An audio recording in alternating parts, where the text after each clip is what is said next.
The Department of Health has announced in the last half hour that 14 more people across Britain have died after testing positive for coronavirus. It brings the total number of deaths here in the UK so far to 35.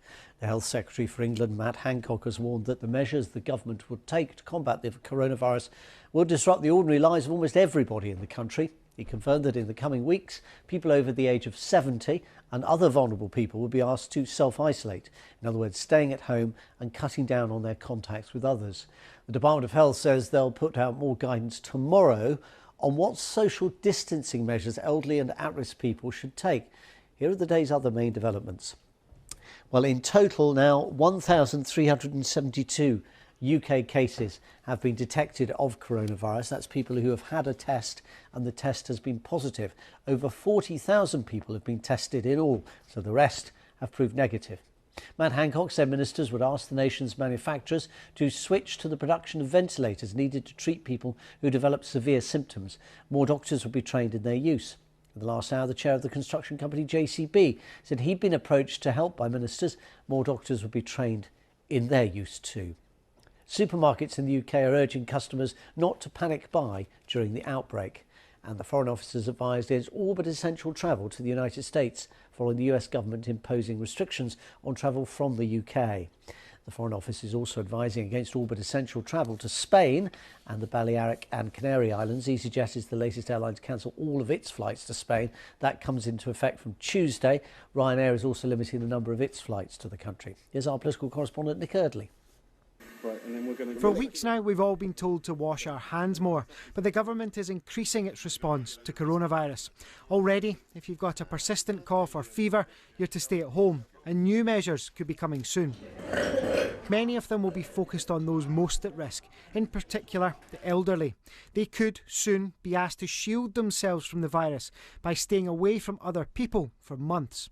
Protection of the vulnerable and elderly by asking them to stay away, to stay at home. That is in our action plan, but we do not want formally to say yet that people should do that. And the reason for that is simply this length of time that they'd need to stay self-isolated, stay at home to protect themselves.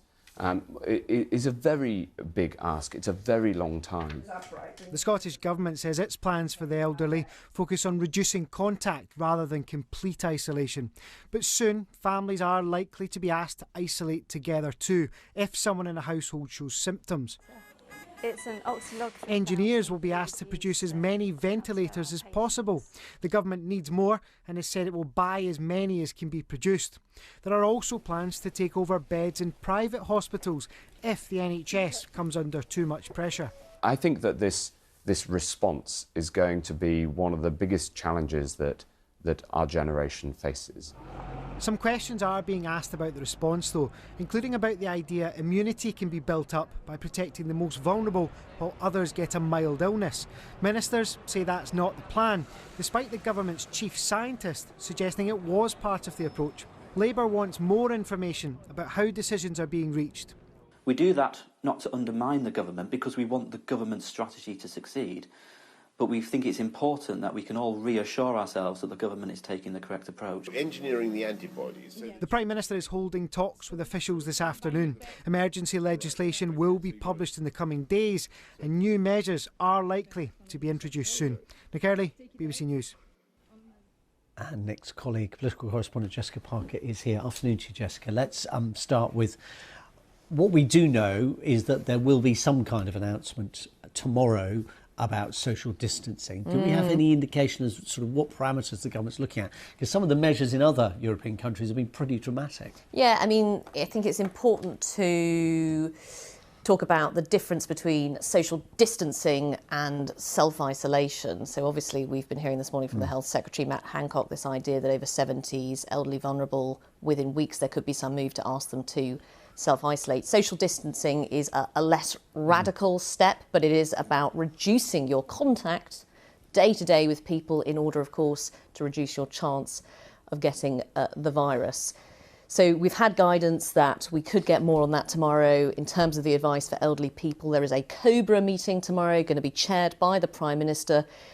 So I think we'll expect some communication, maybe some further guidance out of that. I think more broadly, looking at what's happened over the weekend, and there have been dribs and drabs of information, there have been accusations that it's caused confusion. I think pressure is building on Downing Street to maybe take a bit more control of the communication. To make it more structured, more predictable when you're going to hear things. So that people know where they are on a day-to-day basis, and to stop speculation. Because obviously people are feeling very worried and very scared. Yeah, and understandably so. I mean, we see the death toll going up again. It's entirely what was predicted. There's no great surprise in the numbers, but every figure is an individual case. Everyone is a family who have lost somebody they would probably not have been expecting to lose, certainly not in these circumstances.